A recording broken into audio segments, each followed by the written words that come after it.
বর্তমান যে পরিস্থিতি, এই পরিস্থিতিতে আপনার যে জোয়ারের যে উচ্চতা দিন দিন বাড়তেছে, একটাই কারণ নদীর যে নভ্যতা আছে দিন দিন পলি পড়ার ফলে সে তলদেশ উঁচু হয়ে উপর উঠে যাচ্ছে। তার সাথে সাথে পানির উচ্চতা বৃদ্ধি পাচ্ছে, পাওয়ার ফলে সারফেসের যে ওয়াটার সেগুলো বাড়ানোর মতো কোনো অবস্থা এই এলাকাতে বিশেষ করে নেই। কারণ যত নালা ডুবা খাল বিল আছে সব ভর্তি, বাদ দিয়ে আটকে ফেলছে, যার জন্য যেখানে পানি সেখানেই কিন্তু থেকে যাচ্ছে। ওইটাকে অপসারণ করতে হলে অনেক সময়ের প্রয়োজন।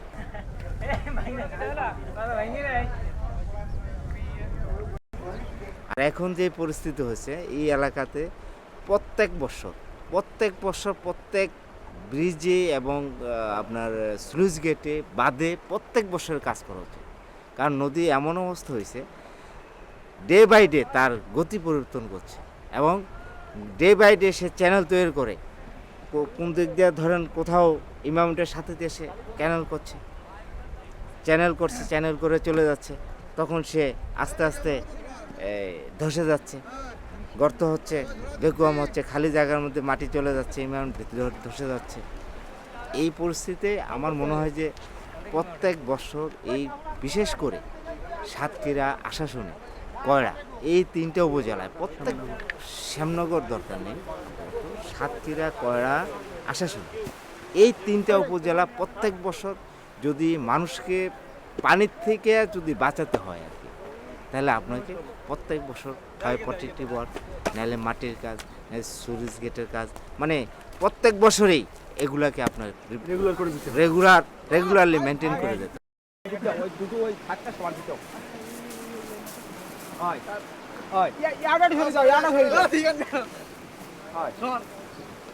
মাথা মাল ভালো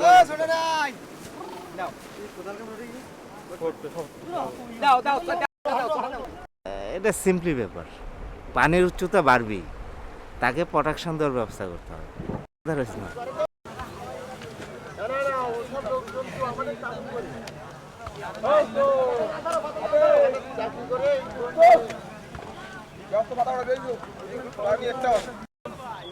পশ্চিম বাংলা, সাউথ ওয়েস্ট বেঙ্গল বাংলাকে যদি বাঁচাতে হয় তাহলে এটাকে কন্টিনিউ মেনটেনেন্স করতে হবে, কন্টিনিউ প্রতি ইয়ারে এটাকে রাইজ করতে হবে এবং মেনটেনেন্স করতে হবে, করলেই প্রবলেম সলভ হবে, আদারওয়াইজ নট।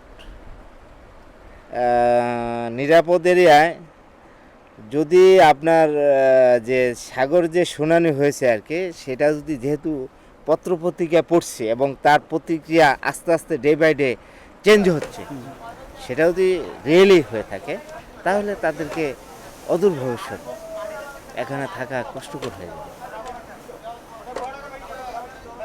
কারণ সুন্দরবন তো ক্ষয় হয়ে যাচ্ছে, যাওয়ার ফলে এখানে সব কিছু কিন্তু আস্তে আস্তে ক্ষয় হয়ে যাচ্ছে, পানির প্রবণতা বাড়তেছে। পানি কিন্তু আপনি ঠেক দিতে পারবেন না, কয়দিন রাখবেন? পানির হাইট যদি আমাদের আগে আরও ছিল 4.27, এখন আমরা 4.27 দিয়ে রাত্রে ঘুমাতে পারি না। যে বর্ষার সময় দেখা যাচ্ছে যে এই যে কানায় কানায় পানি চলে আসছে, সেটাকে আপনি কী করবেন?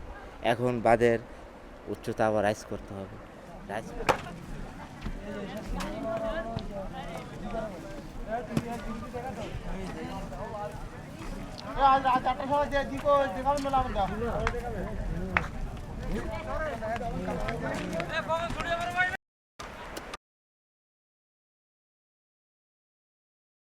ধনির প্রশ্ন নেই। যখন নাকি পানি অ্যাটাক করবে, ধনির ঘের জানে, গরিবের ঘের গেছে, ধনির ঘের জানে, ধনির বাড়ি বিল্ডিংয়ে পানি উঠে নেই, গরিবের ঘর পড়ছে, ধনির বিল্ডিংয়ে পানি ঢুকে নেই।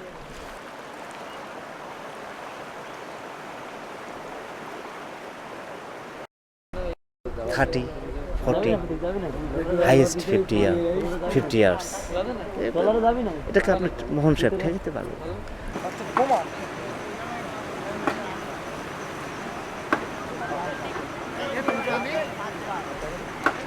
ওয়েব অ্যাকশন এমন একটা জিনিস, সেটাকে আপনার কথায় আছে যে আগুন এবং পানি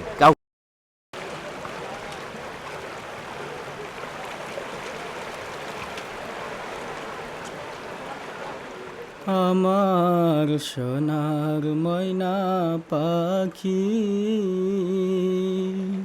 কোন বা দোষে গেলা উইরা রে